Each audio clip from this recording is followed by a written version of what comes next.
everyone! How would you like to raise your paintings to a new level? Maybe a 2-minute tonal sketch is all you need. It's exciting to know that for success in a painting we only really need to use one colour, and it doesn't even need to be the same as your reference photo.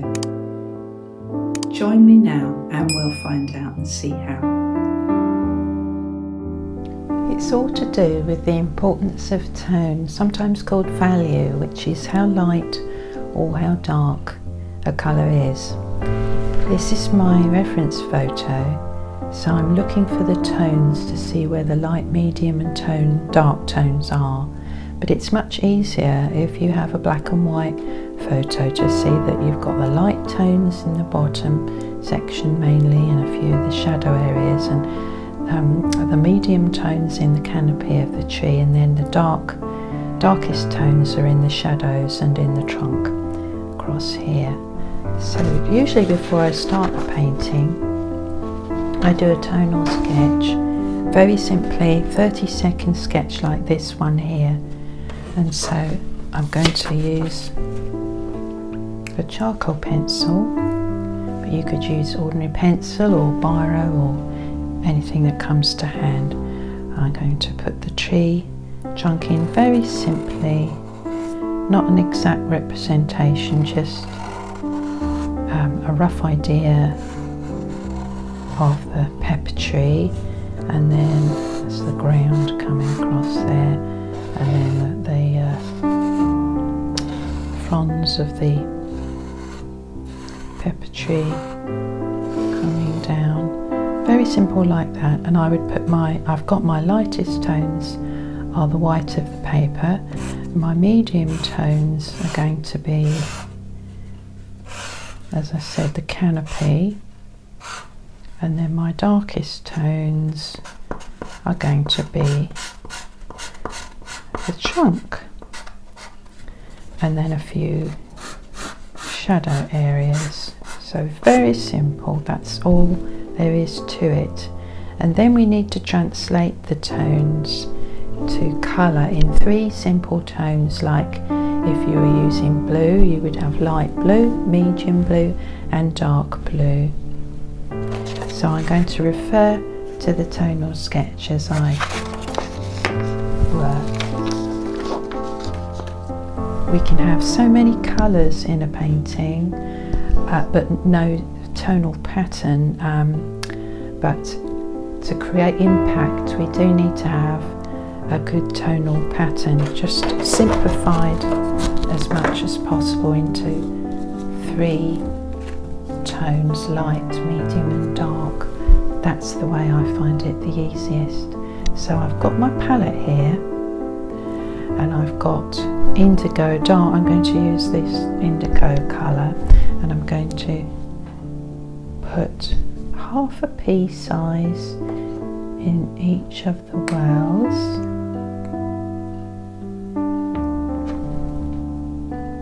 and then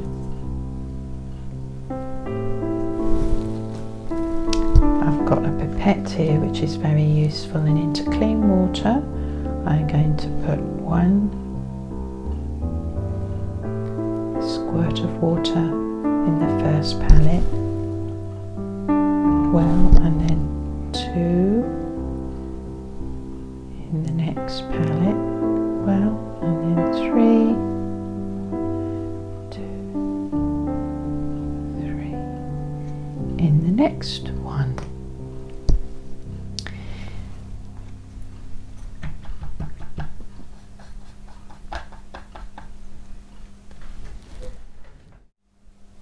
I'm using thick 425 grams watercolour, not paper, and I'm going to tear it roughly into 4. It's a 1/4 imperial size, and then tear this into 2. Working small makes it easier when you're practicing or doing tonal sketches and paintings and things. So here we are. I'm going to spray the back a little bit so that it adheres to the board. There.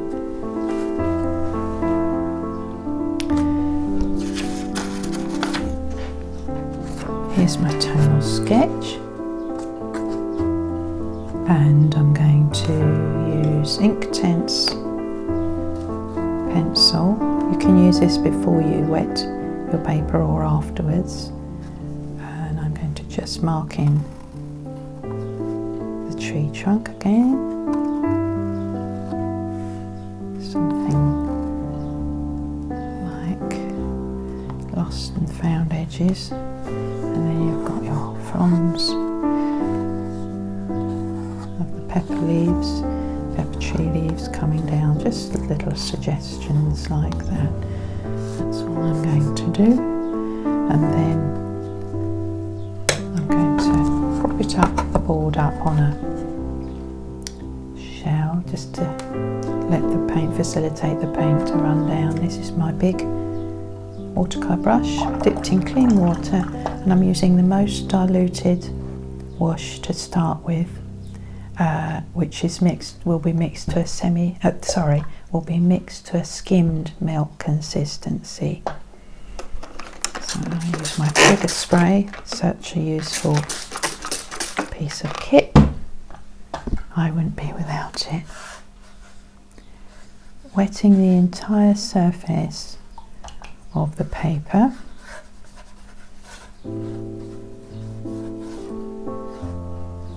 Letting it absorb into the paper, the water.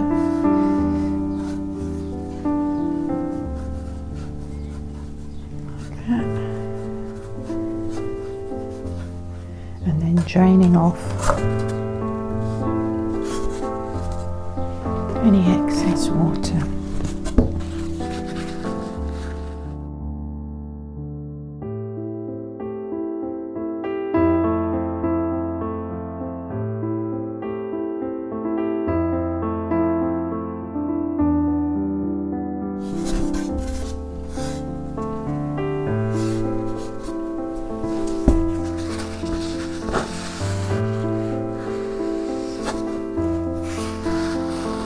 It's very important to drain off any excess to avoid having backruns.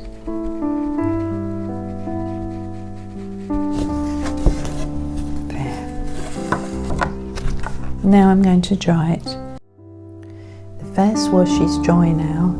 If we place our back of our hands to test it, if it feels cold, then it's not dry. So it's very important that the first wash is very dry. And now I'm going to use the semi-skimmed milk consistency paint for the mid-tones. Actually, I'm going to use a smaller brush. This is a number 10. I'm going to switch now to my number 6 watercolour brush. It's important to use watercolour brushes for this watercolour technique. So I'm going to use my invaluable sugar spray mainly in the top area, just a few squirts, and looking at my reference Tonal Sketch, I'm going to dot in the mid-tones,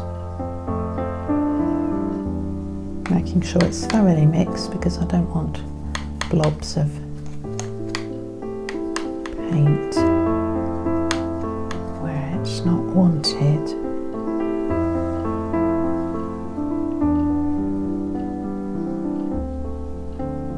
Here we go. So I've got wet areas and dry areas now. Just randomly, in fact it's a little bit, it's okay. I can always add water if I want to. It's just a guide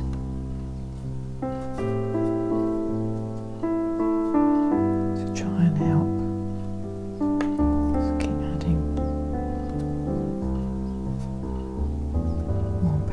Now I'm going to drag it down. In fact, I'm going to wet this area of the trunk with just clean water, like that. That will help the paint run like so.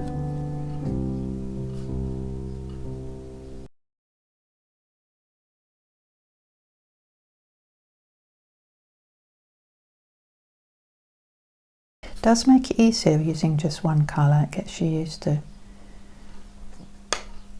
what the paint and the brush does.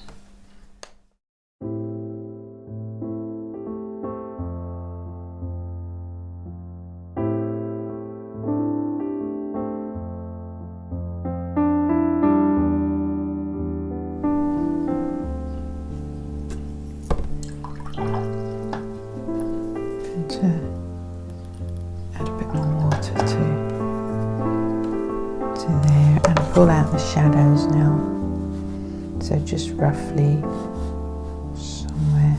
What you can do is a lovely technique called a dry brush technique, which I often use, where you using the reservoir of that trunk. You put your brush on your tissue, so I dip it in my semi-skim mixture and then dab it on the tissue, and then you get this nice deckled effect like so. It's quite a useful technique to do.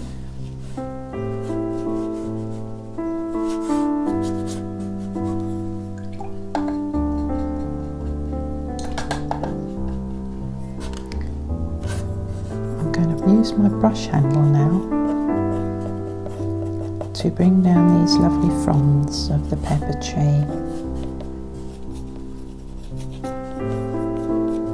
I wet the back of this paper to help it to adhere to the board, and I did actually get back runs. This is a different board. It's not an art board, and actually I'm not so keen on it, and I would thoroughly recommend buying an art board.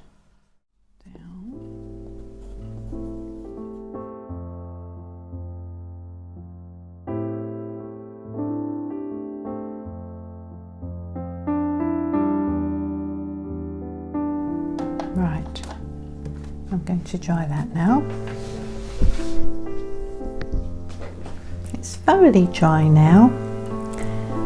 I did actually hold the dryer too close after saying don't hold it too close, so but the shadow area will be fine. I'm using the number 6 brush again.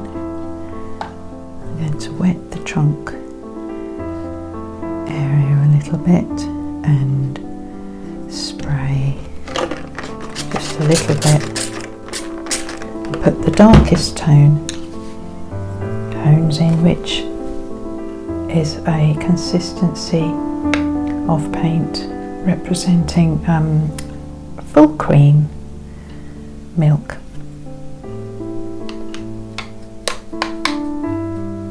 I find that quite helpful to think of it in those terms. So we're just going to finish this shortly, making sure it's thoroughly mixed, and then looking at the darkest tones, which are the trunk area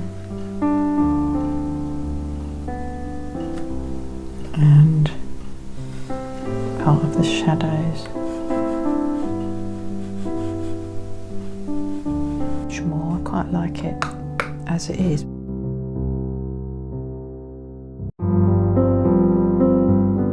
Please like and subscribe if you enjoyed this video to enable more videos and 10-minute techniques to come. Thank you for watching.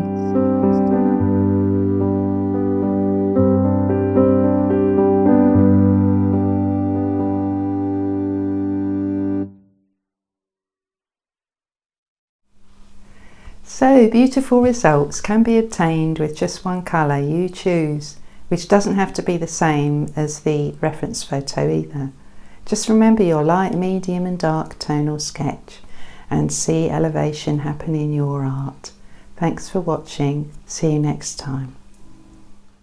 The things I used to enjoy can slip away unnoticed, like the rousing bird song or the reminiscence of a kind word spoken by someone, or the pausing to appreciate early morning glistening jewel-like dew. It has been said that the pigeon refocuses as it walks along in a start, stop, start, stop fashion. Maybe we can pause and refocus in our rushing, even for a few moments, to practice the skill of stillness, which can be far from easy when we feel compelled to assimilate so much clamouring for our attention. But it is well worth it.